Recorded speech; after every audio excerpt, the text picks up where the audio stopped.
everybody. I'm Tom Vasel. I'm Mike DiLisio. I'm Chris Ye. I'm Zee Garcia. Hello. Welcome to my favorite, one of my favorite lists of the year, for sure. Mm-hmm. And over the next 2 days, you'll see all of everyone's here's.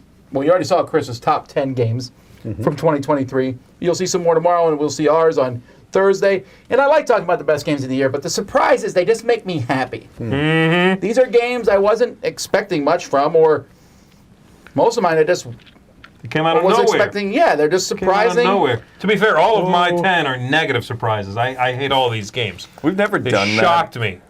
We've never done that, and it would feel pretty mean. I actually try not to do that for the Winter Spectacular. I've always thought, should I do my top 10 disappointments?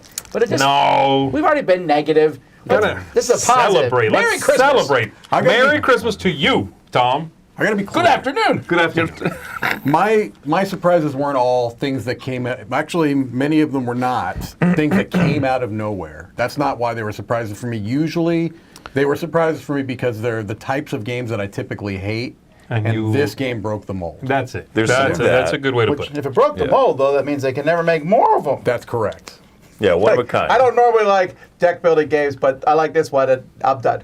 Yeah, I never like anymore. You've got Splendor Killers. All 10 of these games kill any other game that came before it like it. Okay, I like that. I have no idea. Cool. Will there be crossover? Yes. Yeah. I think so. Maybe. There's one I'm absolutely banking on. Four-way crossover? Okay, No, so there's three. one thing I would say before we start the list, though. All the games on my list none of these are in my top 10.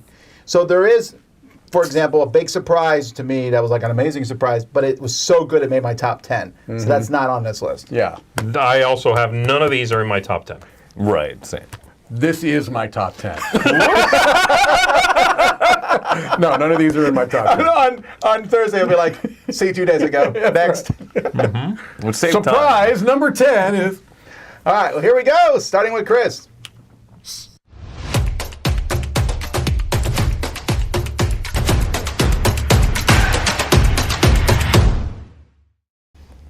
Surprise! It's not Chris. It's me. Do it. Well, I'm not trying to guess it, because like No. 500 games came out. No. My number 10 is a game that is a surprise for me because I generally greatly dislike when negotiation is a big part of a game. Mm-hmm. It's not really much that... If I hear the word kinesia, I'm going to say whatever. And not only do I like games that don't have a lot, when that is the mechanism, basically, when a game is pure negotiation, and I like it as much as I like Zuvadis, that's a huge surprise. That's from Doctor. If Reiner Kinesia made a roll move game, Mike would be like, I'm pretty sure this is good. Look, I was excited that they were doing a really nice production of a game I had never played, Quo Vadis, of an old Kinesia game. Very because old. I actually wasn't interested. I wasn't interested in Quo Vadis at all. You know, I mean, I even saw it at stores for like $10, right? You know. Sure. Anyway, so the gameplay I was not expecting to like as much as I did. I absolutely loved it. That's the main surprise. The secondary surprise was foreshadowed by that picture with Joey. This game surprises me in the sense that it turns me into a type of gamer that I'm typically not, which is I will absolutely gut you in this game, and I'm not like that in any other game. Joey still is feeling the after effects of what I did to him. He's currently slashing the tires of your rented car. That's right. Well, it's a rental. So I console him weekly. Yeah, so big surprise for me, negotiation game, the only negotiation game in my collection, Zuvadis. Top 10 worthy surprise would be a live stream where Mike doesn't mention Kinesia. Well, that's not going to happen. I'm sorry. You can look forward to that day, That's but not gonna you'll happen. look in vain. All right, who's next? Is it Chris? That's going to be me. All right. So my number 10 is, this is incidentally from a designer or a duo of designers that I also really like. I was not really attracted to this game, even though they have such a good pedigree. The game is called Wandering Towers. This is a Wolfgang Kramer and Michael Kiesling game. Like, that alone should make me say, like, trust it and be like, this is probably going to be really good. And something about this cover and kind of the idea, like, in the description of the game, you have wizard meeples and you have tower pieces and you can move them around. It sounds like such a basic, nothing game. But the joy that you start getting when you cover up other people's wizards and you get that potion from it, you're like, yes! I jokingly say that I crush the blood from those wizards and I brew a potion. Oh, gosh. This was kind of for kids. Blood potion. But that's not actually what the game. Wow! But that's not actually what the game's because then you can just uncover the wizards and they're fine. They're flat. They're two-dimensional now, but all right. Goodness. But that joy of when you have a stack get kind of tall and you're like, I'm sure that my wizard's under this. When you move it and you're like, no, that wasn't it. It's just, it leads to some really funny moments. I like this one a lot more than I was expecting to. And so, yeah, I should have just trusted the design pedigree, but it didn't. So my number 10 surprise, Wandering Towers. I've never played this. I wish we had it in the Spectacular so I could try it out. All right. It's in the Spectacular, folks. I'm not And I'm going to be hitting playing the it. ball that's on top of the thing. The The T. The Am T. I playing this in the Spectacular? think- You haven't played either. Maybe. know. I'll watch if not. Yeah. I'll watch. Here we go. My number 10 is a game based on an intellectual property. And I wasn't expecting too much from this one because it seemed like a small design. It seemed like a throwaway from this company. It's Star Wars, the deck building game. What? That's also my number 10. Yes. Wow. For the exact same reason. I'm like, okay, it looks like it really did feel that way, didn't it? When they announced it, when It's they were called the deck building game. they're like They just put Star an Wars, effort the into deck that. building game. Hey, another Star Wars game. I figured this was going to be the kind of game that came and went. It's like, I all agree. right, who cares? Whatever, another Star Wars game. Yeah. It's a 2-player deck building game though with some really clever stuff. I love that every card has a little bit of information at the bottom for your opponent. So if I'm the dark side, all the light side cards face you across the table. But across the bottom of it is a little sliver for me. Something I can do. I can destroy that card and get something. And that push and pull, putting out, things that stay permanently out in front of you, it's a great feeling to gather those and boom, I have defenses. I really like this one. But what Punchy, to me, it's to me fun. that makes the game like the one thing that puts it above everything else is when someone destroys that base, and you're like, I'm bringing a new one in. Which one am I going to pick? And you get a Yes. cool special ability, and Yes. that's just such a neat. It's a great catch-up mechanism. Not catch-up, but It balances itself a little bit. It's really Yeah. neat. It feels fine to get your stuff destroyed. I love it. I went into this though with like almost zero expectations. That's true, me Just too. because it had such a. I don't know why. When you see that cover and when you hear that title, I mean, you should be expecting straight fire. I mean, that just looks so. Well, I mean, here's the thing. 20 years ago, I'd have been more excited, but there's Right. so many Star Wars games. Many of them made by this company. Yeah. And Well, then 20 like years Star Wars, ago, the deck building To game. be fair, 20 years ago, you would have been like, what's a deck building game? Shut up. Just say. Zoom. They're like, get the hammer, get over here, Luke. Your mom said make this deck. All right, bad jokes. Let's keep going.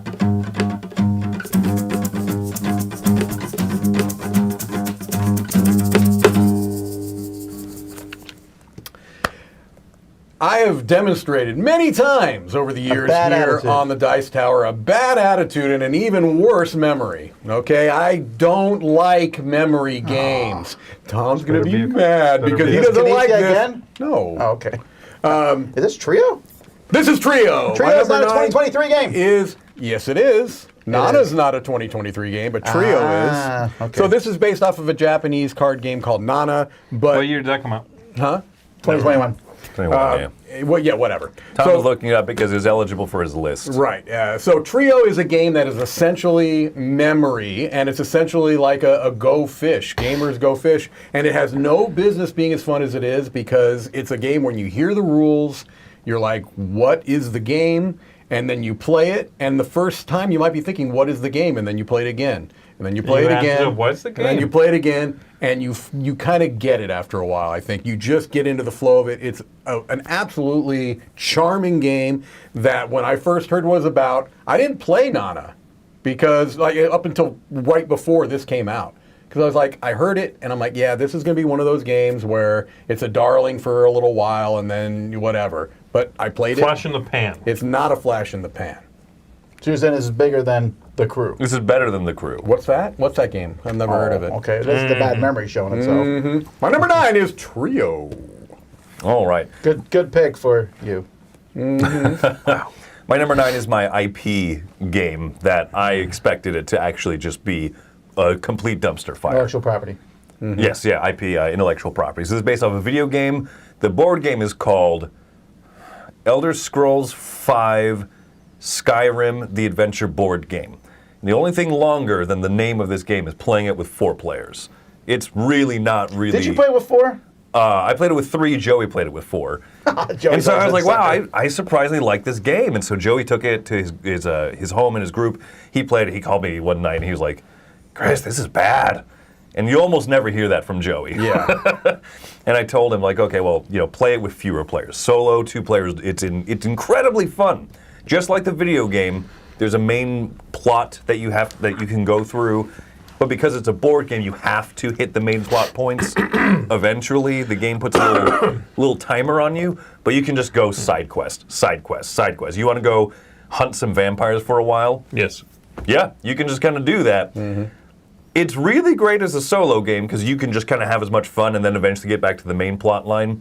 But if you're playing with 4 people, like 4 players, 3 of you are at the spot to advance the main plot and someone's hunting vampires on the side, you're like, hurry up. Get over here. Like, it has its weakness at the high player count. Do not do that. There's a 5-6 player expansion for this game. Do not get that. A 5? Come on. This is crazy to me because this is a huge IP that when it was announced, it was like, oh, it came out and I feel like nobody talked about it. No, it came and went. This is the kind of game that you back on Kickstarter and then never play. Yeah, You know, I but guess. I had no idea that there was anything to this game. I mean, I really enjoyed it. It has a great combat system, but once again, bets for the low player counts. If you're playing this solo, for example, I think it's phenomenally fun. A lot of great moments. It has all these good allusions to the video game. Yeah. And I think they did a great job with it. But yeah, no one's talking about it. I want to play Skyrim, the video game now, just because you mentioned side quests. Killing vampires is like, I could do that. Can you in this game become a werewolf and then regret it and then have to load a previous save? You too, know huh? exactly what I'm talking I was like, about. oh, the werewolf's so cool. Oh, people hate me now. I hate it. I should have never gone in that cave. Well, So true. at one point in this, I definitely was like, ooh, okay, I'll get to the main plot. I'll do this thing really quick. Oh, I lost all my clothes and gear. I have to go chase this guy over here. Uh-oh. You know, and it just kind of like, and now I'm fighting a frost giant, and I'm like, and you're nude. yeah. Nude. Yeah. Minus 2 fighting. from, being exposed to the extreme cold. That's right. Yeah. That's right. And my character wasn't wearing clothes. 0. Go, hurry. You get it? Hurry. All right, my number 9 is a type of game I do not normally enjoy, and this one did something amazing with the speed, the simplicity at which it delivered its mechanisms. That's Path of Civilization. And Path of Civilization here is, again, I do not normally like Civ-style games. I think what this one does is very interesting. It's just so speedy. It's so quick. It's so fast playing. There's a nice breadth of choices and interesting options, but on your turn, you're really kind of like grabbing 3 cards and picking 2, burning 1, and everything sort of cascades from that very simple choice you make. You can gather up all sorts of neat developments, historical things. It goes through time, right? The pace of the game, both real time, it takes a very short amount of time, but also the advancement through history are both very fast. I really like that. The whole thing is kind of breezy and very surprising to me. This was an like Essen Joey, discovery, right? Yeah, no, I haven't. I mean, this was like an Essen thing. Yes. Yeah. So yeah, Path of Civilization, I really enjoyed. I was expecting nothing from this, and I was very surprised by how much I enjoyed it. There's one I'd need to play too. Yeah, I do. I need to play this one. One of my least favorite games from 2022 was Wordle, the game, because it's so bad. Oh. It's terrible. I'm interested. My number 9 is Fiction. Yeah, okay. The little game from Allplay, who, as a side note, are our sponsors, so keep that in mind. But I really like this little game. It's a game in which one person is playing against other people by having them guess something like Wordle, but they are lying about one letter each time. And you have to figure out, that lying is actually very helpful, because when you know they're lying about a letter, you can use that information. And it works really well. It has this whole little theme of fiction. There's a little, you're picking a word off a card that's a passage from a book, but it just, it just helps you pick these different letter words. Yeah. and I really like it. It's a fun little game that I think I wasn't expecting. I was like, another word game. Yeah. Because I find word games okay. They're interesting, and then I move on. But this one I like a lot. Yeah, this is a good game. Good call on this. Nice.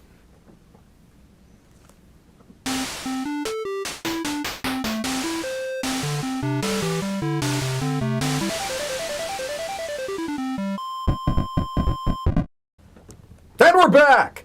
My number 8 is a game that is a surprise for me Good. in the sense. You're on the right list. Let me finish. Well, you're not dragging No, out we're your judging words. you. It's a surprise to me in the sense that it's a designer whose games I've mostly liked, but the last one was such a huge disappointment for me that I was like, please, please, please, please be a good surprise, right? Okay. Please Knizia, be got the it. game that I yeah. Siberian is my number 8. Oh, Okay. yes. Designer Shadi Torbey, who The last has one was done, bad? I The last really one was not great. didn't yeah. like it. It Yes. was a dip. It was like a noticeable dip in Yes. the last several games. But what was surprising to me was not only that it came off the heels of a game that I really didn't enjoy very much, but this is in the top tier, I believe, of Shadi Torbey's games. I mean, this is going to be in my top 3 of his games. He creates this whole universe called the Oniverse. Onirim is the most probably well-known game in this series. They're essentially solo games. You can play 2 players, but they're mostly solo games. And this one was... I went in with my expectations very tempered. Cautious, right? Very yeah. cautious. And man, it knocked me out. And so really, really happy, pleasant surprise that he came back strong with a game that I think is among his best. Oh, good. Very cool. All right, my number 8 is a game that it's a surprise for me because it's not my style as much, but I don't think it'll be a surprise for any of you guys. This one is called Seas of Havoc. This is a mix of deck building, worker placement, and then running around in ships and punching each other, just shooting cannonballs, ramming your ship into other players. Yeah. This one's a little bit surprising for me because I don't tend to love that, run around, hit each other and stuff. But kind of like how Zoo Vadas turns Mike into a wild negotiator, this one turns me into a just wild captain. Like, let's do it. How many cannonballs can I fire this round? All of them? Good. This card doesn't do anything good for me. I'm going to spend it to ram you. And I just love that. I love that the game rewards you. It's not too punishing for when you get hit, but it is really rewarding when you do the firing. So I like it a lot. This Seas of could have made Havoc. my list. Yeah, this was a good call. Especially like Joey trying to, and you too, load the cannons backwards. No! Where do you put a cannonball? You don't put it in the front of a cannon, Mike. It goes in the back. You were putting it in the front of No, then it's not me. Then I'm on your side. Okay, Joey. Back of they start in the back. Yeah, they shoot to the front. They shoot the front. Yes. Out. Yeah. No, Joey was putting them from front to back. Outrageous. What a weird thing to get hung up on. No! No! We're gamers. That's right. We get hung up on stuff like this. That's fair. That's very fair. All right, my number 8 is from a company whose last game I really was not a fan of. I thought it was fiddly. I thought it was annoying. It's the one in which you were taking pictures of nature and doing all this sort of fiddly stuff. And their new game, Life of the Amazonia, I thought was a tremendous, tremendous game. Yeah. With some bag building ideas, some tile placement, a great production with meeples and all sorts of things. And I'm not normally a fan. Didn't like their last game pretty much at all. Wild Serengeti. Wild Serengeti, thank you. That's it. And then I am not normally that big of a fan of bag building or deck building that much. I like deck building all right, but bag building, You've had 2 on your list so far. have I had 2? What's the other Star one? Wars. Deck building, yeah. Yeah. Well, it's maybe why it makes a surprise list, you know? I'm You excited really for Star like Wars. it. I really love it all of a sudden. This one is a really neat combination of stuff. Yes. The tile laying, the little sort of, I don't know, Earth-esque combos and little things. This year was a very good year for this kind of thing. You know, combinations and getting cards out to score various things. Yeah. It's a looker. It's a pretty nice production, and I do like the flow of this one. Yeah. This idea of grabbing your bag, reach out some tokens, use them to upgrade yourself up on this waterfall, which gives you bonuses, buying animals, placing them out. Yeah. It's got some really great moments of holding back a few tokens, and the next round, you grab a few new ones, and now you've got a super round. Right. That's lovely. I really enjoy that. So for me, Life of the Amazonia was a a lovely production and a lovely game this year. My number 8. Good I call. like this one. My number 8, I am getting very, very, very bored of roll and writes or flip and writes. There's still good ones out there, but this one just blew me off as soon as I read the rules, and that's Flip Town. I really like Flip Town. It's just so much fun. And I think a lot of it is the theme. I'm like, yeehaw, I'm rustling cattle. I just bought a gun. I'm robbing the grave. Yeehaw, I'm rustling cattle. I just bought a gun. I love that. I love that. We need a GIF very soon. Okay. I'm okay with this. Yeah, all right. Give me my cowboy hat. And you know what, though? But it's also just a really fun roll and write. Yeah. I mean, I'll put this up against Ganshan Clever. And What? And these, like, very highly thought of roll and writes. This one has it's wide open. Yeah. I just have a lot of fun with this one. You just put this on your list of big games and small boxes. Absolutely, right? Yeah. And I it was really near the like top it. of that list because there's a lot of game in that little box. You described it as kind of a sandbox feeling game, roll and write. And when you said that, I thought, yeah, you're right. That is what it is. It's You don't pretty honestly think amazing. that this theme is better than Ganshan Clever, though, right? No, Ganshan Clever has a silver platter. Come on. That's right. No, you're You're right. confusing it with the box, the excellent box art. I apologize. So Flip Town, my number 8. Very nice. That's a good one.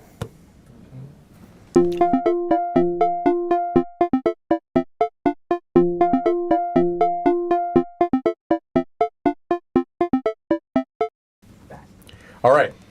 We're going to do something never done before. We're going to play my number 7 right now. Okay, go. You ready? I'm so excited.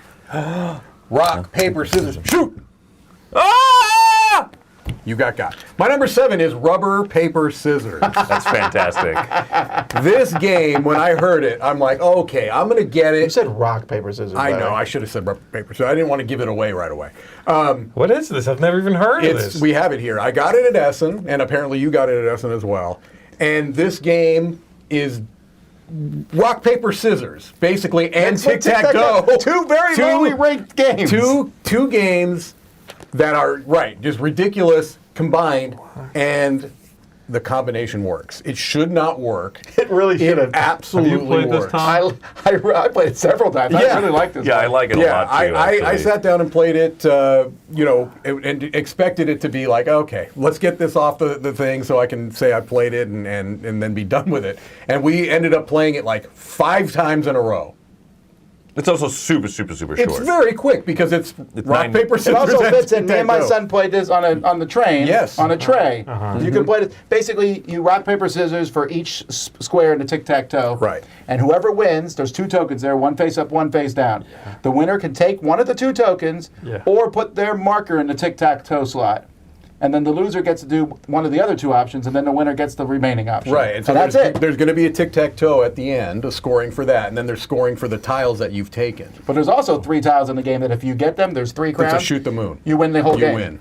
But they might not all be in the game because you take 4 'Cause you tiles out take- without anyone knowing. It's Is how excited Tom is about Mike's play. He's explaining the game for him. correct. The Okay, look on your okay, face okay. is what I thought when I sat down to play. You know what? I think I might have. No, maybe this should have been on my list. Yeah. This is fun. It would be very close to making my list, Yeah, too. yeah. This is a phenomenal pick. Rubber, paper, scissors are great.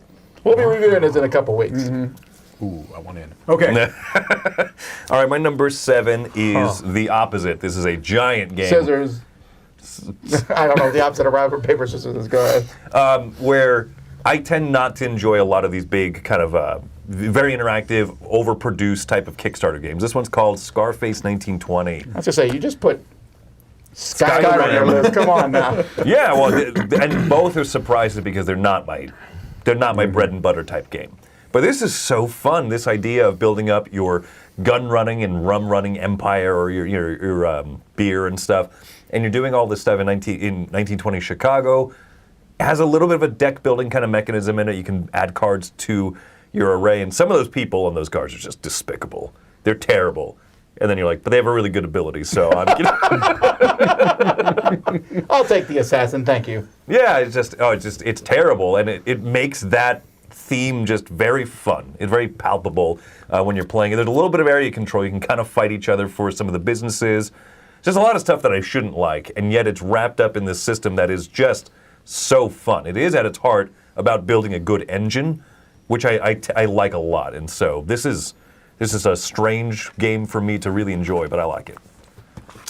All right, my number 7 came out of nowhere for me, and it's one that Tom came up and said to me, I played this game, I think you'll like it. That's That about never it, works. you know what I mean? That never works. Yeah, it almost never works. In this case, it worked. Okay. Because he's right, this was my kind of game, and this is Evenfall.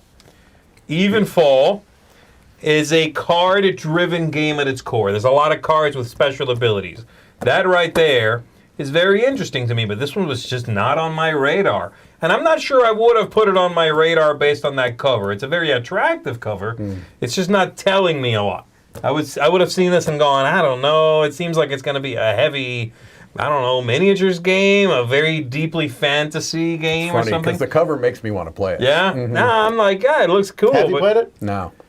Yeah, I it's a think you would very like it. nice card-driven game. Lots Yeah. of combos, building up your tableau, trying to do a little area control, but that's really, kind of secondary.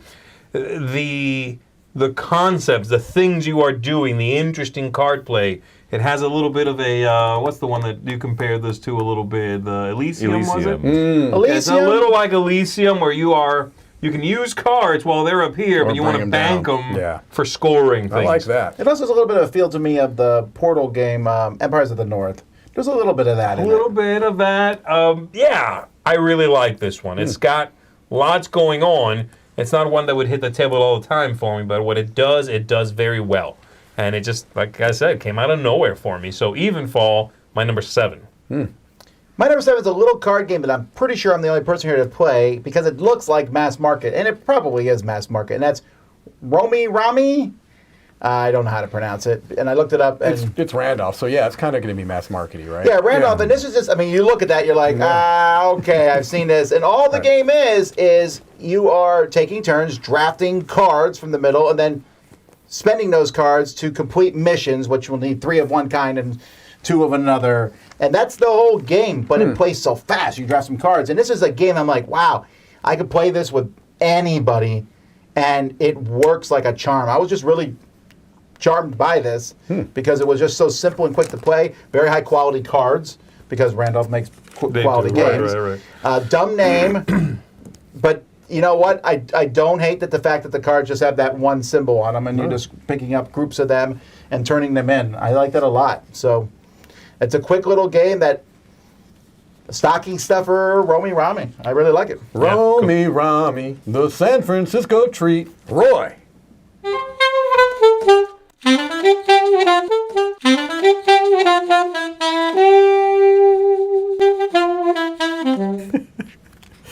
Sorry for all those of you who were born in 1960 Born in and this after. century, yeah. Is it bad that I know what that is then? Yes. Am I not cool anymore, Tom? Anymore. That was Get cute. me a hat.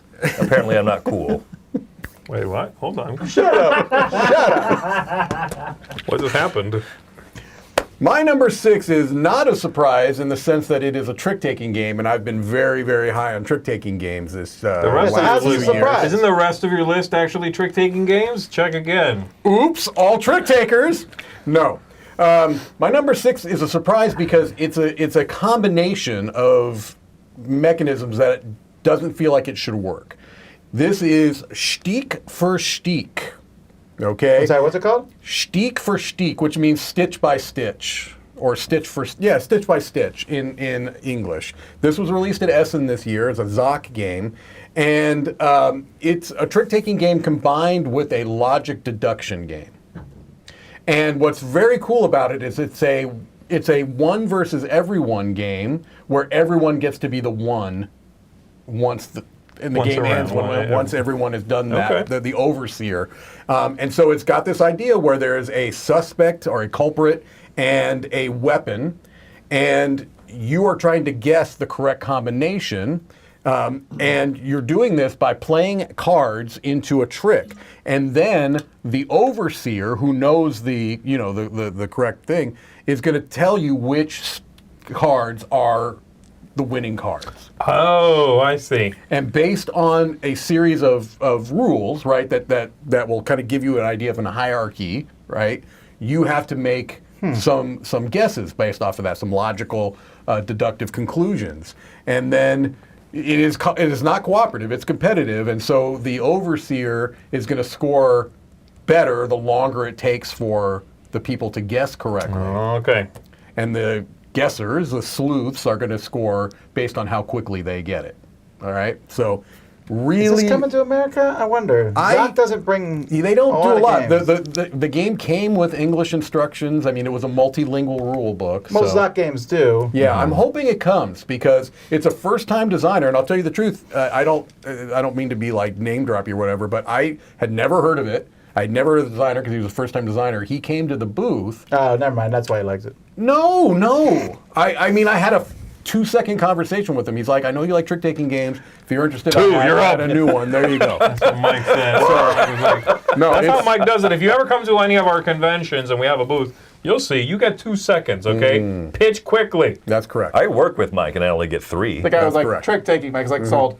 No, it was really good, and it's Yeah. All right, that sounds interesting. I would definitely try this out. It does. Stitch means the harbor. Harbor by Harbor. It comes up every time. Oh, wow. Does anybody even get that anymore in the comments? All right. No. Oh man! All right, so my number 6, Tom. What was your last pick? Romy Rami. And you defended it for being a simple little card game, even though it's just very mass market feeling and everything. My number 6 This better not be that number game because everyone hates it. is a crossover with Mike. It's Trio. Ah, Oh, okay. that's fine. Ooh. Yeah. No, this one really caught me off guard. It was at. I was going to choke. Don't say the I name was of the going to game. hold him down, man. It may show up if you don't say the name of the game. Like Candyman. So the first time I played this was at, I think, the retreat, the Dice Retreat, and me here was showing people this one. He's like, "Yeah, have you played this one yet?" And I'm like, "No," and he taught the whole game, and I was like, "Sure, we want to play this?" I was really enamored with it by halfway through that first round, and just kind of realizing like, I feel like I'm This all works. alone on my little plateau. I'm not loving this game. You don't like it at all? I guess I don't dislike it. I'm like, where's the game? I'm just I playing like memory. it. I very much like it. Yeah, it's got a memory element. It's really fun. Had you Yeah. heard the hype before going in to play it? Yeah. I mean, there's that too, right? But Yeah. I didn't know what the game was about at all. I was the Okay. one who read the rules and taught it. And I was like, Okay. wait, it's memory. Oh, okay. But again, everyone else seems to love it, so I'll just sit quietly over here. there's plenty of comments that are Yeah. like, I'm with Tom on this one, Right. where it's just Are yeah, you? a Oh, lot of thank you. people. Bless you. Yeah, yeah, a lot of people. It's fine. It's memory to them, but yeah, for me, it just kind of has an energy unlike playing memory match. I agree. There you go. My number 6 Trio. All right, my number 6 is it's a bit of a weird pick because I played a long time ago when we did a Kickstarter preview, but that surprised me playing that, and now the game's out this year, so technically when it came out it didn't surprise me. I kind of played it, but it really kind of came out of nowhere. I wasn't expecting this. This is Masters of the Universe Clash for Eternia from Simon Games, based on some previous ideas that they had put out, and like Rise of Moloch had some ideas like this. But this box, it's based on Masters of the Universe. I mean, that right there is like, wait, what? Okay, cool. I like that theme a lot. But then it does some things that are really interesting. It's one versus all. And every character in it can belong to either side.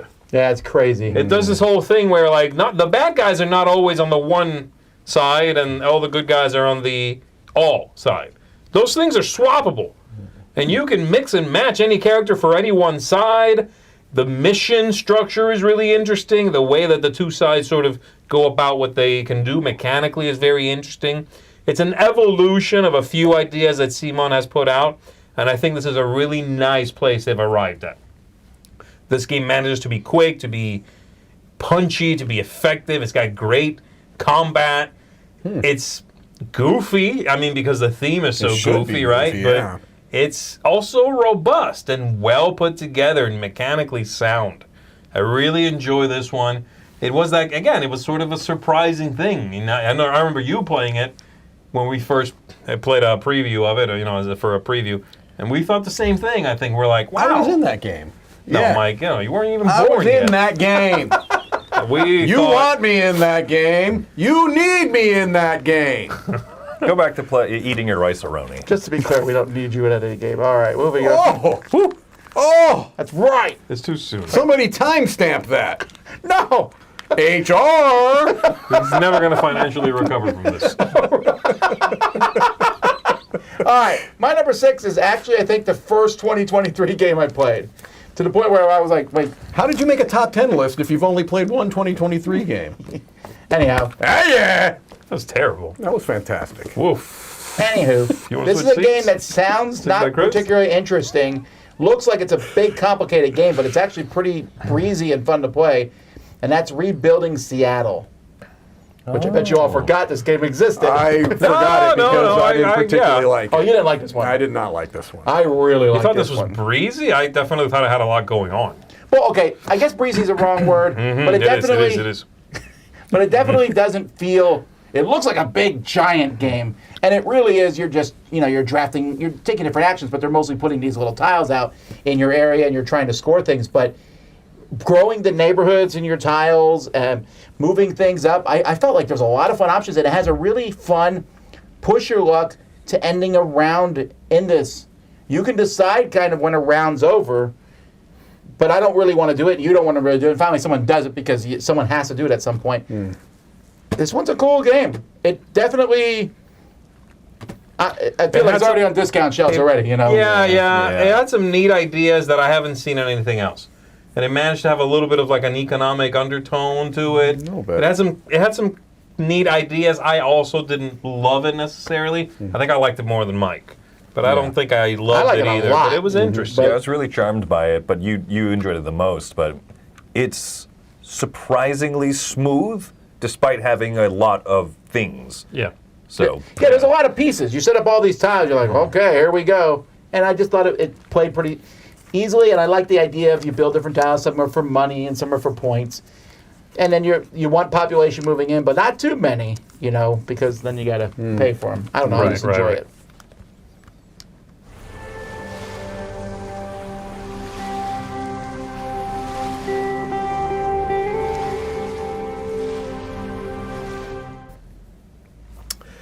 My number 5 is brand new, and it's a surprise for me because it is coming from a company that does games a very particular way, and this game is nothing like that. So the company, the publisher, is Chip Theory Games. They are known for massive productions filled with neoprene and poker chips and waterproof everything. and rules And rules and rules. Huge rule sets, okay? And so my number 5 is called 20 Strong. Is this solo game? It's a solo game, yes. And it works so well. It's called 20 Strong because basically inside the box is 20 custom D6 dice, okay? And one of the 3 games that came at launch, okay? So basically it's a game system more than it is a game. Okay. And they came out with an original IP for the one that comes in the base box, which is called Solar Sentinels, but they have also done versions of 2 of their other games in this system. They've done Too Many Bones, which you see right there, and then they've done Hoplomachus Victorum also. And what is so cool about it is that this dice system, this 20 dice system, is incredibly versatile because all 3 of the games feel different. And if you have played Too Many Bones, you will absolutely see the thematic connections. Does it feel like you're playing Too Many Bones? No, but it doesn't not feel like it either, right? In a tenth of the time. How hard is it? To win? Yeah. It can be tricky. It's definitely beatable, though. I beat Hoplomach. Actually, I've beaten all of them. But there are easily ways to increase the difficulty. So I've beaten all 3 of the games that came in the initial launch. It's really, really clever, and I was so surprised that they came with something that is really the antithesis. So if you've been interested in Chip Theory games, but you're like, I'm not going to spend $200 on something that's going to be this huge 4-hour experience, and it's going to take me, hours to read and understand the rules. You can dip your toe in the waters of these and get a feel for maybe what kind of things they do. 20 dice, those plastic cards that they're known for, and there's 1 chip in there that is used differently for all of the games. That's it. Really, really solid. Very, very good game. 20 strong. A big surprise for me. I'm really interested in trying this one. I'm a little tempted. A little tempted. I think you might dig it, Tom, honestly, because it's the type of solo gaming I think you like to do. Nice. It might be. My number 5 is another one of these big games that is just Just admit you overproduced. like them now. I don't know, because I'm still genuinely surprised how good this one is. This one is called Deep Rock Galactic. This is from Mood Publishing. This is their first game. The designer, Ola Steinis, did Champions of Midgard, but I hadn't played a lot of his other games either.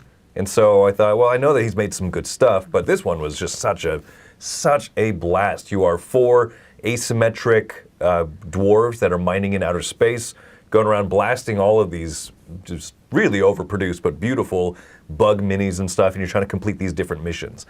And just digging around on the terrain, so like all the negative space around the active terrain, there's just like walls that you can dig through. You can make your own level. You know, you That's set. cool. I need you to put this on the catch-up-palooza list. Because Okay. this is one I want to play. Yeah, I'm no, there, man. it's fun, man. it co-op? It is co-op. Yeah, co-op. All 4 are just a little bit different. One person can like shoot zip lines that everyone can use. Another person has a flamethrower. You know, and Dibs. That's me? Oh. I was too slow! the flamethrower guy is yellow, so I the need tie to- goes to Zee. You need to play rubber, paper, scissors to find out who's got the I'm flamethrower. playing that too. Catch a palooza on that baby first. This game's phenomenal. I like it. It has led to some of the dumbest, funniest like moments and stuff. Every time we mention a video, all of a sudden a bunch of diehards come in because it's based off a video game. So you'll see a bunch of people like for Carl, and I hear a rockin' stone, and I'm like, wow, this has a whole like following behind it, and I knew nothing about it. I was just Roy pulled it out because he's like, this game looks fun, and I'm so glad he did. Deep Rock Galactic. It doesn't really Maybe look like this a one will be on Roy Steam game. Deck, I'm kind of surprised. It isn't really. Oh, I It was honestly kidding. isn't. Oh, okay. I enjoyed it too. My number 5 is from Portal Games. I had heard of Imperial Miners, which is my number 5 here. Oh, I and wondered if this would hit your top 10. It didn't. So top surprises here. I was unsure what to expect. I'd heard it's a really light game. Everybody was kind of like warning you about it being so light. It's like, oh, it's very short. It's very quick. It's very this and that. It's nothing like Imperial Settlers. It's its own thing. But I really like Imperial Miners for what it is, not what it is not. It's incredibly fast. It is straightforward. There's a decent amount of multiplayer solitaire in it, but it doesn't really bother me or affect me in that game. Wait till you see the cover. Yeah, well, Imperial Miners is my game, and we are going to look at the cover Can we move to the next slide? today. Sorry. Yeah! There it is. Look at that. That's a I already surprise. shared the minor game. Different minor game. Anyway, I really enjoy it. It's got a nice card. I guess, I don't know, building. It's like this upside down pyramid kind of thing. You're digging down, and then when you add a new card, you trigger it and everything as you make your way up to the surface. That's the main hook. Really works very well. My number 5. Yeah, the hook is really good and works so smoothly. It is. Catch-a-palooza. All right. We're doing this again, yeah. My number 5, well, I mean, it's worked for us It so has far. It's worked, made yeah. us play games we haven't played before. My number 5, the only saving grace for me for this game was the designer. I thought the cover looked terrible. The intellectual property didn't interest me at all. And I haven't liked a lot of the tiny epic games. I like some of them, but I don't like a lot. Oh, wow. This is The Last Kingdom. This game, which, I mean, that's the epitome of covers I don't like. You just take a bunch of That looks terrible. stills Yes. from the show and put them there. Wow. But I was like, maybe John DeClare, and you know what? This game is so fun. It is like a Blood Rage style game in which you are fighting over different areas there. Well, the people are fighting themselves. You're not really doing it. You're just kind of like interfering. And you have different levels of faction. In fact, it's a little bit like Starship Samurai maybe in that way. It has cool miniatures and all, and you know what? Despite the box, I think the board looks nice and clean. But again, the cards have stills. If it wasn't for the production values, this might have been in my top 10. But I can't get over that. That's why. But it was still a big surprise at how much I enjoyed this. Because I kind of went into it going, it'll be okay. And it was like, wow. Really fun, flipping back and forth. I played one character I love playing this. He's like, we're losing. Switch to the other side. I'd give you grief about putting your favorite designer on a top 10 surprises list, but I did it myself, so you're okay. Yeah, but I'm telling you, Oh, man. nothing. Yours was still cheating because you liked the cover, you liked everything else about that. I disliked everything else That's about true. this. This did not look good. Those tokens that you move up the track look like pogs, you know what I mean? Because they have like stills of like people's faces. It looks so bad that when you and Joey were like, Chris, I love this, I couldn't tell if you were serious at first. Yeah, well, I was like, I'll play it. Again, if it's lucky John DeClare's name was on the box, Yeah. I would not have played it otherwise, I think. But I'm glad. Also, I watched a TV show. It's okay.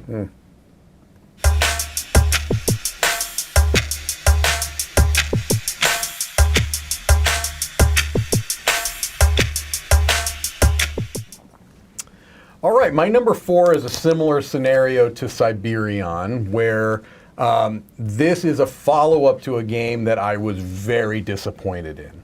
I had high expectations because I liked the first game in the series. The second one really, really disappointed me, and I thought, okay, can he come back? And he did. My number 4 is Moon. This is part of a kind of a trilogy that started with Villagers, which I liked. Villagers was a cool card game. And so I was kind of excited when Streets was announced. And I thought it looked, because they always look good. I mean, these games always look stunning, I think. They have their own vibe and They look. really do, and Yeah. I really like it. And Streets was a big disappointment to me. It really was. And so when I played Moon for the first time, I was really, really surprised at how much I liked it and how unlike the other two games it felt. I think it's the best of the three. by To me, far. it's not even close. Yeah. Okay. Okay. Yeah, I Moon need is to try the best this. by far of the three. If only we had a sort of series of videos where people play games that they haven't played before. Yeah, And then spoke of them. Well, sure. I taught this to a bunch of people. It's gone over very well every time I've taught it.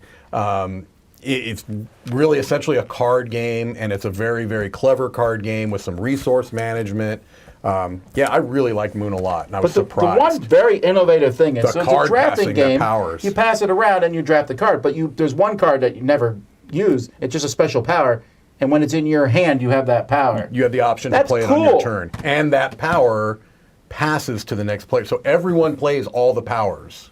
Or Yeah, has the I like option that a to play lot. all the powers at least And once. you even know it's coming after a while. You're like, oh, Absolutely. the discount power is coming up. Ha, ha, ha. That's Yep. interesting. I like that a lot. Okay. Yeah, it's okay. great. All right, my number 4 is an absolute shocker because it is collectible. I Oof. almost always despise the idea of collectible But narrows it down games. to one game. No, there were quite a few this year. Actually. Well, let me give you a hint then, okay? The House of Mouse likes money. What other collectible games? I mean, I Star Wars Wars. Rivals is Yeah. my number 4. Really? Yeah. Yeah, there's that little Funko game. This is I thought you were going to say Lorcana after No, that. I was leaning towards this. I knew Chris liked it. The We collectability is played what this, kills this and for we me. played this, and we both liked it. yeah, it really surprised me. It looks so doofy, and I know that's kind of on purpose. It's Funko, Yeah. right? And it's just a little base battler. You assign people before you know which base is going to be the one you fight over, but then you can play a card that maybe allows you to shift characters, boost things, reduce the strength of your opponents, and it's like a really good introductory of this head-to-head type of game. Like I played this with my 8-year-old daughter. It has such a small footprint. We've literally played it on my bed. Like that was like a fun afternoon activity we did one time. We just hung out in bed and played this back and forth a few times. This is shockingly fun. I wish it wasn't collectible. Maybe I wish it didn't have the weird sabacc-shaped cards, that Star Wars games do and stuff. But it just adds to the fun, little the atmosphere of this one. I like this one a lot. I don't always it like too. base battlers. Do you think this is better than Smash Up? Oh yeah. Because I dislike Smash Up. It's certainly easier to keep track of what's going on. Okay. I liked it. I thought I was charmed by it. I'm like, this game design fits their concept incredibly well. Sell you one little figure Yeah. with 3 or 4 cards, bring a little team of 3 little dudes together and fight it out. I might play They this. knocked it out of the park, making a game for that idea. I still think it's very Smash Up-y, but It is. it does but cure one of the problems with Smash Up, that there's two there's only two people. Smash Yeah. Up, the 4-person thing doesn't Right. work. The one thing, though, I don't know if I love the aspect of you're fighting over 3 territories, but you don't know which one, Yeah, which yeah. one, It's or if not, part might of- score. Right. It makes the card play matter a lot. And so I think that despite the fact that it feels super random at first, you start figuring out like, oh, okay, well, this is more likely because of these Yeah, things, yeah. and I can react to it in this way, so therefore I don't mind I putting agree. a lot of eggs in one basket. Yeah, it It's opens really up design space, I think. Okay. Yeah, it's I one wanna of the try few it things now. I'm like, man, I'll go buy some new characters, I guess. I want to play more. It's not cheap. It's like $20 for that, and then every character's $5. It was like, pretty soon you bought a $60 game, you know what I mean? Surprise, you're broke. Yeah. All right, my number 4 is a game we just played live yesterday. What? And this is The Art Project. The Art Project, I think what surprised me about this game was how incredibly accessible and small it is. Yes, that's a good call. Because I was looking forward to this, certainly ever since that cover was announced. I was Right. thinking, ooh, all right, I don't care. I mean, I'm in. It sounds awesome. It's got great cover artwork. I And like the designers. yeah, awesome. But then I play it and I'm thinking, oh my gosh, this is a co-op I can play with like anybody just Yeah. about. It's so simple. It's got a little math that's cooperative anyway, so it doesn't Right. matter. We can help each other out with it. And it's adding up to like 25, whatever. But it's so straightforward. It's so clean. You get so much neat content in the box. Yeah. The replayability and the variability, I guess, comes from the maps, which is Right. a lot of hard work. Lovely maps, you know. And it just flows. It scales very well. Yep. I play this with 6, I want to say, and that's smooth. It's kind of yeah. mind-blowing how quickly and simply that plays. Just a little, Wow. you get that nice group discussion of who should Yeah. play when. It's nice and free form, but it has enough structure where you don't get lost within the turns. I really like this one. And it's not. It doesn't really lend itself to alpha gaming. No, which no. is huge. Can't. And honestly, I also like the fact that it'll be so easy to expand it. Just release new maps. Absolutely, yeah. That's it. Yeah, yeah, I absolutely. hope it's successful so that they will do that.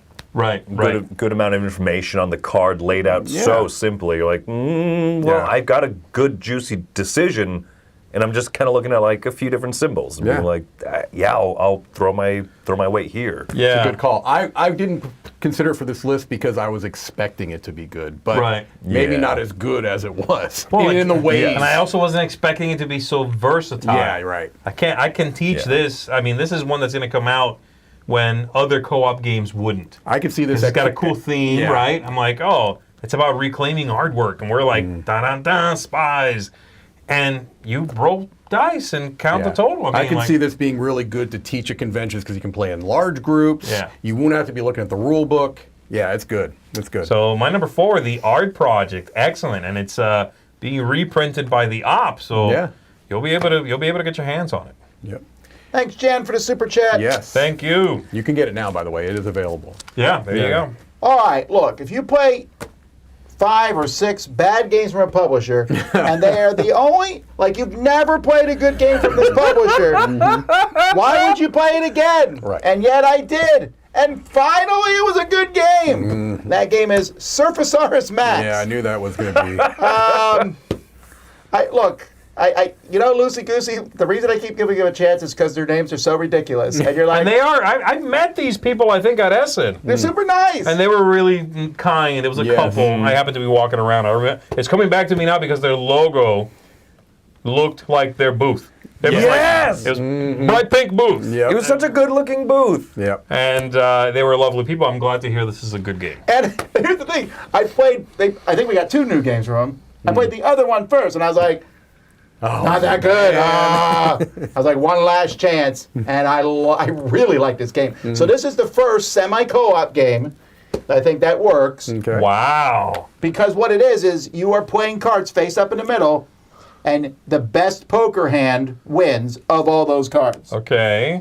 And then if you have cards that are part of that poker hand, you score them. So like in a 4-player game, everyone plays 2 cards, and you take the best 4 cards. So if Chris plays 2 3s, I'm like, well, maybe 4 3s will get it. But I don't want Chris to get 2 of them. Okay. So I'll play a 4 of blue. He played a 3 blue. I'm going now for the straight. Okay. It's just interesting, and it's not that heavy. I'm making it sound more complicated. How does the dinosaur theme come into it? Not at all. Not at all. Is that bowling?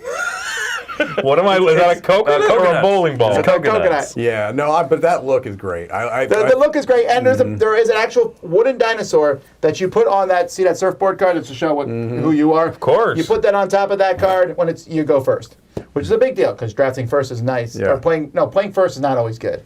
No, you have less information to kind of react to. It's such a great little game. I really like it. It's a weird. Yeah, you're right. I was not expecting to like this one because this was like your last chance. Yeah. Sure. And it's a small little box. It looks like that. Now I'm back in. I got to play all our next games. You do. When I thought I was out, they pulled me back in.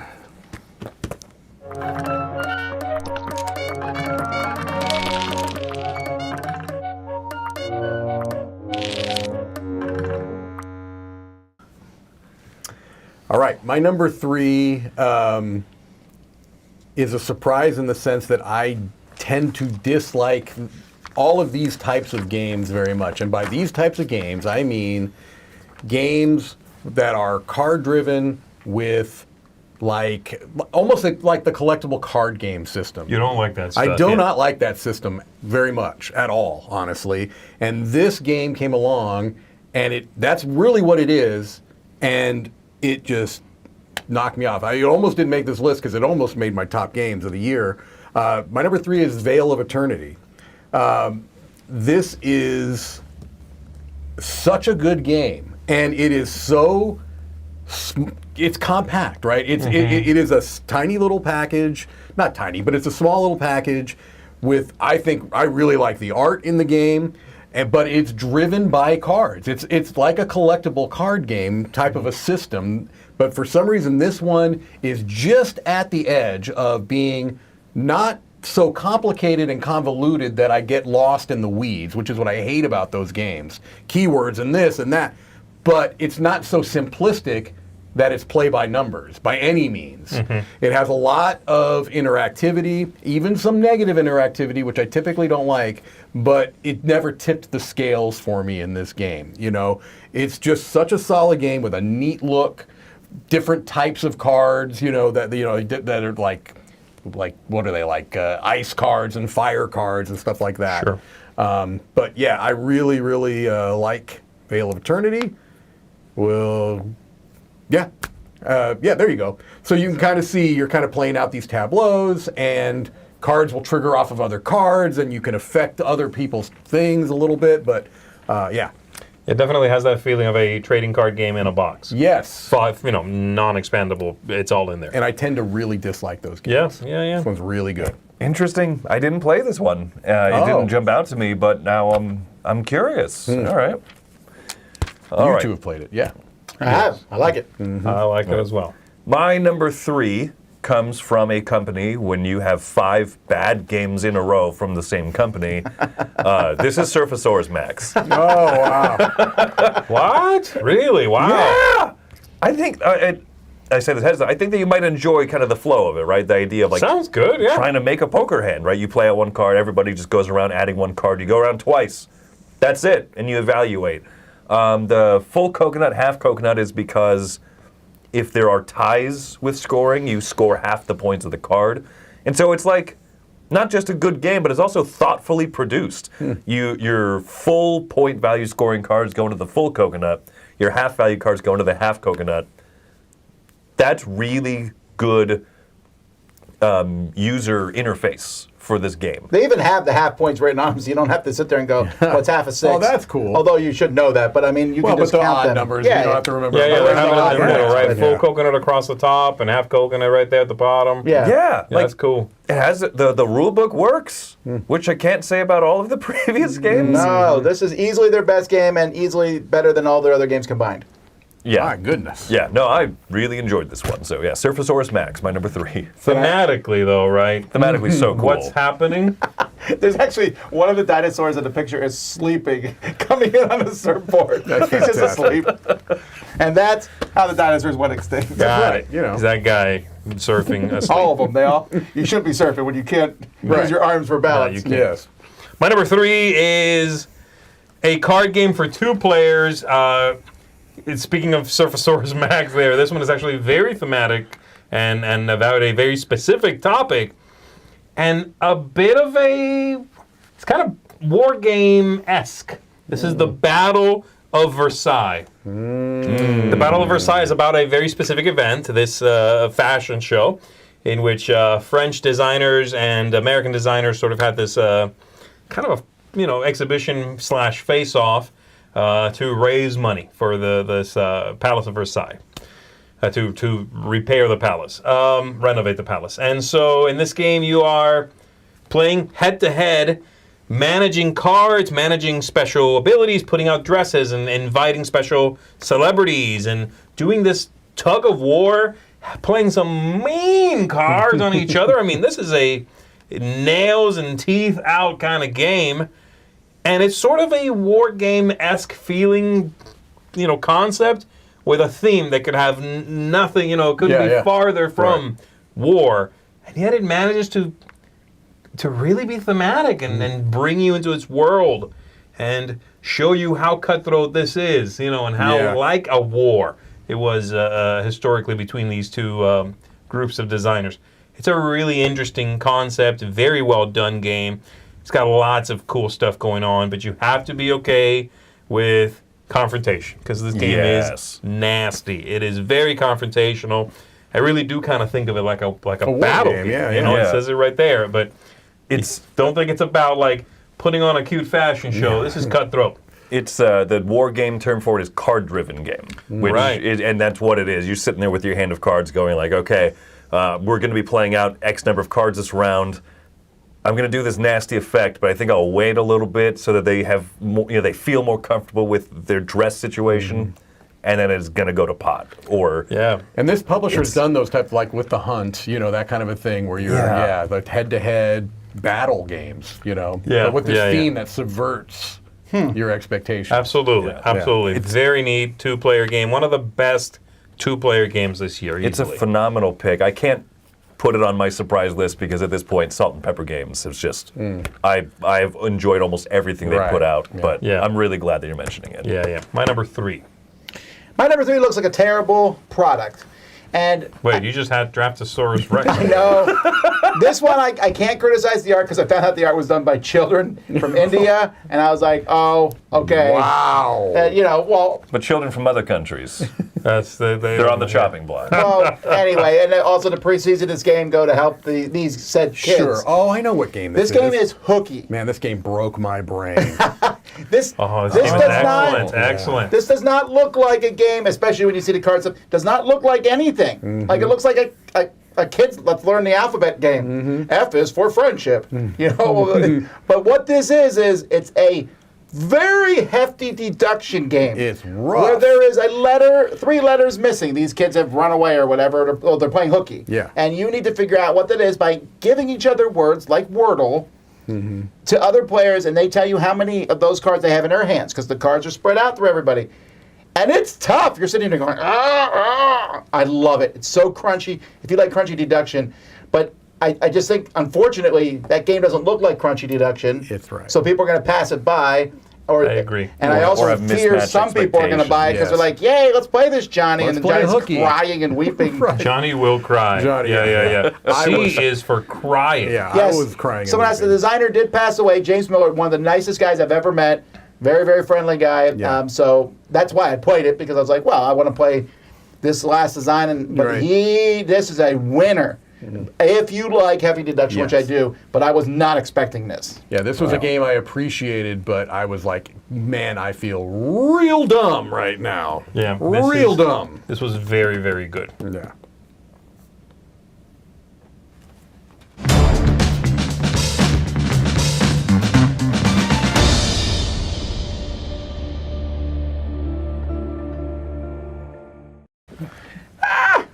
Got it. That last one was just for effect. Yeah, that was for effect. Yeah. We know. There was real panic, though, for the last 3 seconds that no one saw. Right. I'm going to that's have true. that memory seared in my old brain. Gotcha. Thank you, Tom. My number 2 is a surprise because it took an existing game. Okay. Rock, paper, scissors. No, that's another one. And made it co-op. It made it co-op. Oh, and I it- was just kissing. Hooky! and made it co-op, and it works so well that this pre-existing game with tons of content that can wow. now be utilized in this game as a co-op, Mists of Carcassonne? unmatched adventure. Okay, good. Talking about. Well, I thought this would be in your top 10. That's why this didn't Were you even thinking that you could put was- Carcassonne and Mists of Carcassone? Mike is sitting there going, I can't wait to use the Wheel of Fortune. Yeah, that's Well, right. that's what I was confused about. Yeah, no, this was right there. But, you know, it's a fantastic solo and co-op implementation of this system. And you can utilize all of the stuff. If you already have a ton of unmatched stuff, now you've got a new way to play it Yeah. all. And if you have just this set, you can use this if you end up getting other unmatched sets, and you can play them with that. And you can It's- take these and Yes. play competitive. That's what I'm saying. It's just they You can- made yeah. it seamless. Much And better than Mists over Carcassonne Yeah. and its compatibility Right, with right. the previous Carcassonne Yeah. releases. Yeah, no. All right, fine. That's actually true. Everything about this is a class production. It looks fantastic. It plays great. The rules are really solid. Basically, if you know how to play this, you kind of know how to play Unmatched competitive too. You know what I mean? Sure. It's such a quality product all the way around. It's very well done. I think Yes. I'm one of the few here who likes the competitive version better than the co-op version, by a lot, actually. Yeah. But I thought it was very well done. And that plug-and-play aspect, I'm a huge fan of that. Yeah. Do that with every game. right. Yeah. All right, my number 2, Unmatched Adventures. I'm really excited to see what else they come with. Oh, yeah. All right, my number 2 Mists of is... Carcassonne. No, this one was a surprise to me because of 3 words that were in its title. And those 3 words are Red and Dragon and Inn. Oh, wow. This is Tales from the Red Dragon Inn. This is a, for shorthand, a Gloomhaven-esque dungeon crawl adventure game that... It's like the 5th big game Chris has put on his list. But he all doesn't right. like those games, though. Okay? I Watch your enjoy this mouth. one because it's incredibly streamlined, right? Like It really is. yeah, this is, I would not call this anywhere close to overproduced, right? Deep Rock Galactic, overproduced. This one is, yeah, it's a big adventure, and it takes place on these fold-out maps that already have so much of the setup done for you. I love that. But, I mean, more than anything else, the fact that this is from the company and from the same designers who have done all of the Red Dragon Inn games. Yeah. The same people, and it has that fun, zany world in it, but it's like such a well-made dungeon crawl. I love the way that dice are used. You can upgrade dice, and even when you roll the basic dice, you're not rolling that many misses, so it's how many hits are you getting. Everything about it feels so good and so streamlined and just pushes you forward in the journey. I like it a lot. It's very good. That is definitely one of those games I look at. I've played a little right. Red Dragon Inn, and I'm like, nope. I had 0 interest in this. Yeah. And now maybe I would Now I give have, it a like, shot. I have 2 interest. 2 interest, yeah. But you're not a dungeon crawl guy anyway. Sure I am. I enjoy that Name stuff. your favorite dungeon crawl. Cthulhu Death Made Cry. That is also my favorite. All right, my number 2 is, again, came out of nowhere. Tom showed it to us, and immediately I was like, this is an incredible Euro game. And it's got like maybe one innovation in it, but the mixture, the different components brought together, whew, this is World Wonders. Oh, World wow. Wonders. Yeah. Is amazing. It's so fun. It's got some great tension. The one big, neat sort of hook in it is this idea of you can claim a world wonder. There are a few out there. They are fantastic. They give you unique scoring opportunities and what have you. Once you take one, you have to spend the rest of your points for this round. It doesn't matter if you have 7 leftover points or 1. You're out at that point. You know what I mean? Yeah. But you want to use those points for other stuff. If, like, your very first turn around the table, you go, wonder, you're sitting out for everybody else's various turns. So it's got this built-in... But you have a wonder. You do, And it and could you're be probably a going to lose. perfect wonder for you, but Yeah, so it's got this great push your luck.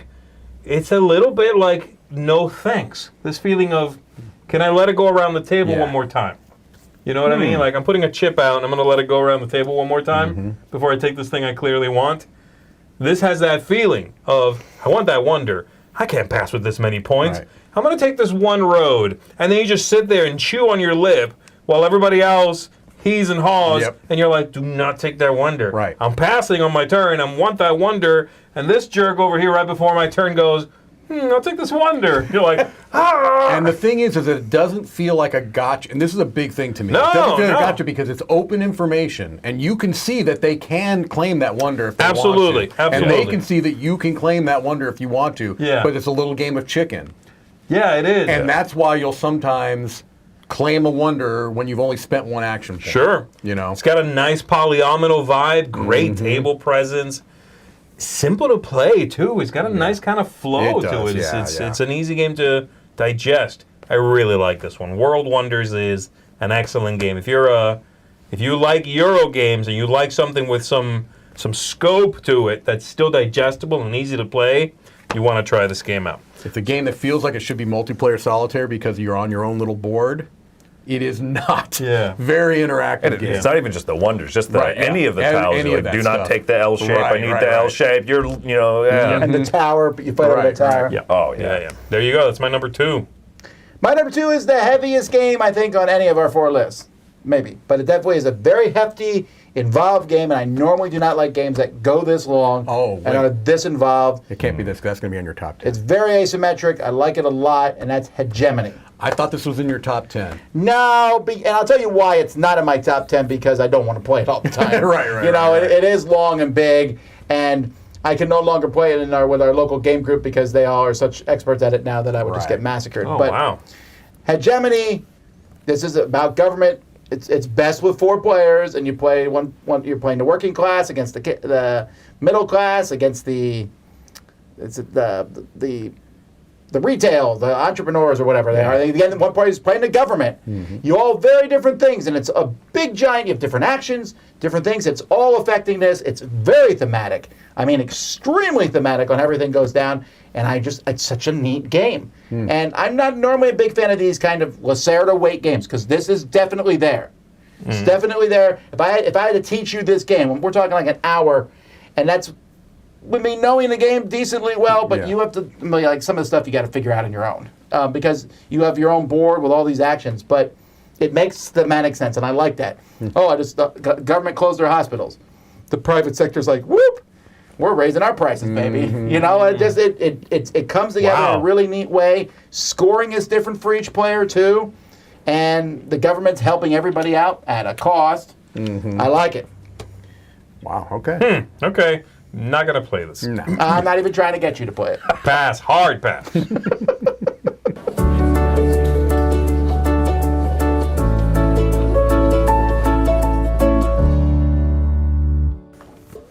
All right, let's get to these number ones. Number 1's, baby. That's Fire. Right. What a round of Canadian make. No, I When had did Seesaw Vikings come out? Like, Seesaw Vikings. what is it called? Vikings? Viking Seesaw. It's a huge That's the cooperative difference. expansion. Excuse my major faux pas. It's a huge Seasell difference. Vikings is the Canadian So- version. so here's- He's never played it, but Oh, okay. Here's the issue: is that Viking Seesaw came out, I want to say 2 or 3 years ago in Japan, but it just came out in the English-speaking world So it's countries eligible. this year. But I've talked about it so much. So? No, I'm not. You could talk I- about it also some would not more. be a surprise. No, because it's by a good certified doctor. genius. It's a surprise that Right. you like it so much. Right. But No, so my number 1 is a game that was the biggest surprise for me because it contains a mechanism, more specifically a component, that I have never once played a game that uses this component and this mechanism that I enjoyed. Not one. Dart gun. No. Templates.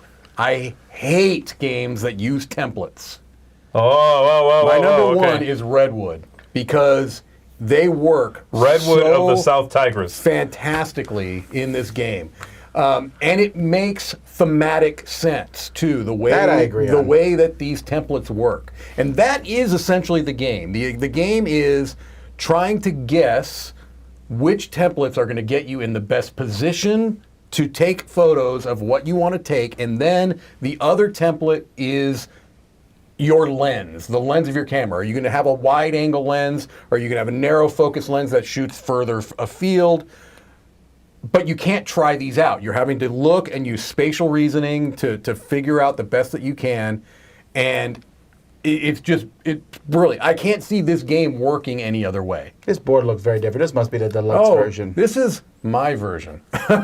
Look at that three-dimensional. Not jealous at all. Look at that three-dimensional wood sun. Look at that huge sequoia tree I think there there's a in Christmas the right. ornament in the That's a background. sequoia tree. Look at those neoprene mats with all of the wooden and enough about that. You would hate this. This is Oh, about. I know. I know. I'd rather play at Gemini. The thing No, is- how long is that?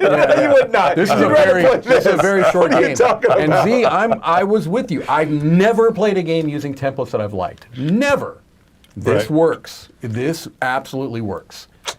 And I don't think that it's going to be loosey-goosey enough to bother you. But it depends on not just the loosey-goosiness. He may not You like have the to like game that whole itself, where you but- have to guess which one you need to use. Yeah. Because you got to do 2 guesses: how far you move, and then which template. And if you I don't like that. I might Mm-hmm. like that fine. It's just the sort of, is that in or out, looking at something imprecise?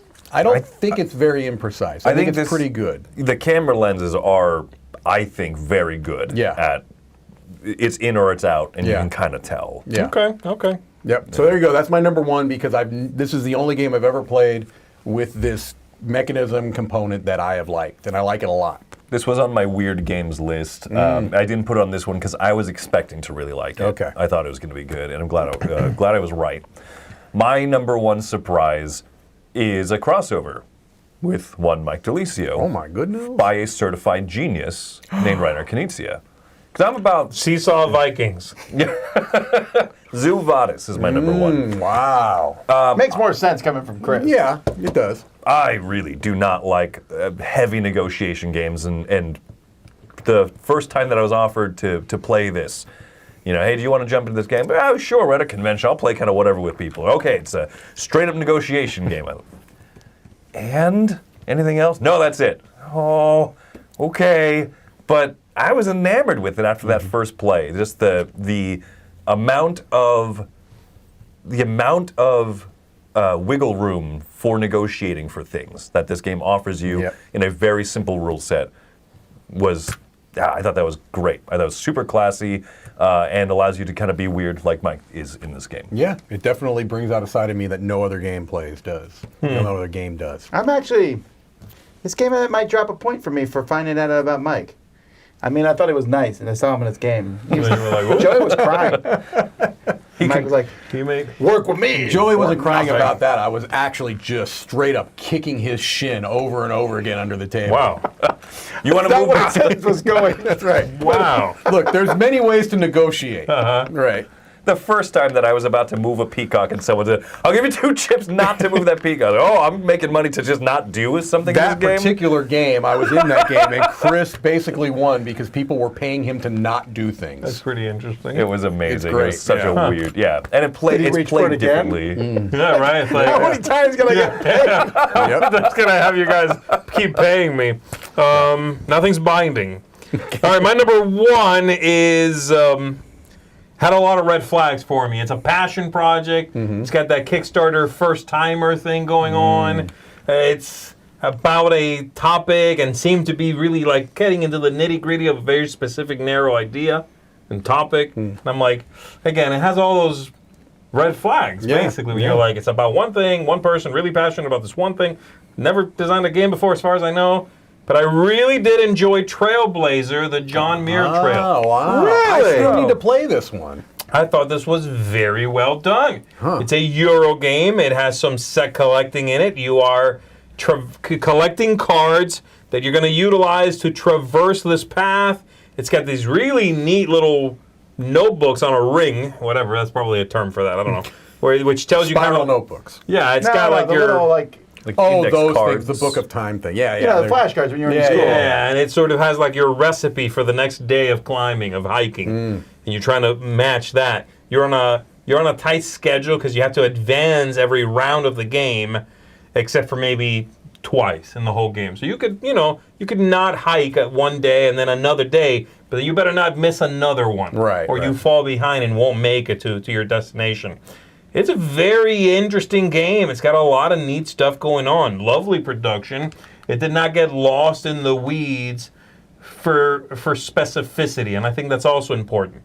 If you're passionate about something, you need to kind of be, specific enough where that passion comes through, Right. but not so narrow focused that people are like, I don't know half these terms. Man. Right. I don't know what Yeah. you're saying. Like, this is a game only for orthopedic doctors. I don't know what you're saying. You know what I mean? Like, Right. Like Operation.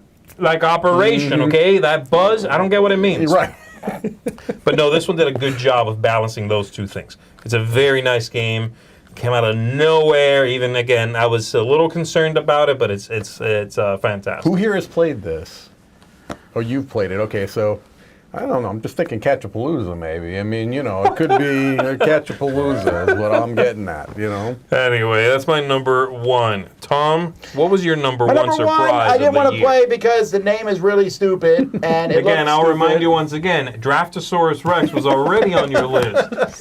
Surfasaurus Max. Yeah. Close, though. Draftosaurus Rex. That's a new game. Patent it right now. I'd play it. That's Canizia. He would make that. I'm on fire with these names. It's a drafting. You're drafting Seesaw dinosaurs. Draftosaurus. You're drafting dinosaurs in the world of Rex. That's what it is. Yeah. What are the It's Vikings? like Dune, the Dune Re theme, but you're drafting it. My number one is Noobs in Space. Oh, Okay. I'm telling you, I was there when you're like, I'm not playing this. It's called Noobs in Space. It looks so bad. so this dude. got played in the early morning in the retreat. Okay. Because that's when I play all the games I think are crap. Because I got some people Right. there who will play them with me. Because they haven't And- woken up yet. Yeah. Yeah, exactly. So You we can started playing this rope 'em game, and we played through half of it because it's 8 sessions and they're each 15 minutes, maybe 20, whatever. So we played through half of them, and then the next one we came back and played the other half. It was that fun. Wow. It's all the game is there's a bunch of cards in your hand for each level. There's 8 levels, and one person says mission number 1. They're like, okay, for mission number 1, we need to do this. Everyone looks at their cards, and then you do it. And it sounds like it's easy. You can say anything you want. There's no limited communication. You just can't show each other the cards. But definitely it's the kind of game where like, we needed to flip a switch. What in the world? And one guy's like, oh, a switch. You mean this card? And I was like, what is wrong with you? Wow. It's so fun. Sounds so stupid. Yeah. It is, but I really, really like this game. It was just such an entertaining time to play it back and forth. It's definitely a cooperative game. There cannot be an alpha gamer because you do not know what Don't know people what's have. going on, It might yeah. be like, for every, like, I'm making something up here, but like for every red airplane on all the cars, if there's 6 of them, you need to do this. And I'm like, oh, I got 2, I got 3. And Chris will be like, I got 1. Later on, Chris like, well, what I meant to say is I have 4. Stuff like that. I don't know why I like that so much, but it was just very, very entertaining. I played it with one of the smartest people I know, me here, Oh, the wow, designer of games, and he is a noob in space because that scenario I just did, happened so many times. He'd be like, oh, you mean this card? I feel like I need to play this just because it doesn't sound like anything else I've ever played. Yeah, it's just silly nonsense. It's a great convention game. Yeah, okay. And it's also, all the cards have 1 through 8 on them. So you're like, okay, we're playing mission 1. You just sort through the backs and take out all the ones that are 1. Some cards are used for multiple missions. Right. Cool. And it's easy. Set up, done. Okay. All right. So Well, I have need to this- try this. Do we have this in like a card case in the library? I think we did. I think we put it in the card case. Okay, yeah, I'm going to play that. Yep. Yeah. So Noobs in Space. And On the then, cruise, I call it. The cruise is coming. Yes. Okay. You might be sad because you're not able to go on the cruise because it's sold out. But you could go to Dice Tower East and Dice Tower West, where all of these games that we mentioned, or most of them, not Mike's solo game. No, and I don't think we No. have Tales of the Red Dragon. campaigns type Yeah, stuff. some of them is- can't make it because of thing, but the rest of them are in the library, so you want to check them out. Check out those cons. All right, that's it for both this list and for day 2 of the Winter Spectacular. But come back tomorrow. We got more games, more top 10 lists. In fact, that includes we have Roy and Wendy's and Joey's top 10s. No, not Roy. It's definitely me. It is Roy. Yeah. It's Roy, Wendy, and Joey. Yes. Top 10s tomorrow and more coming. So we'll see you then. Until then, I'm Tom Vasel. I'm Mike DiLisio. I'm Chris Yee. I'm Zee Garcia. Have fun.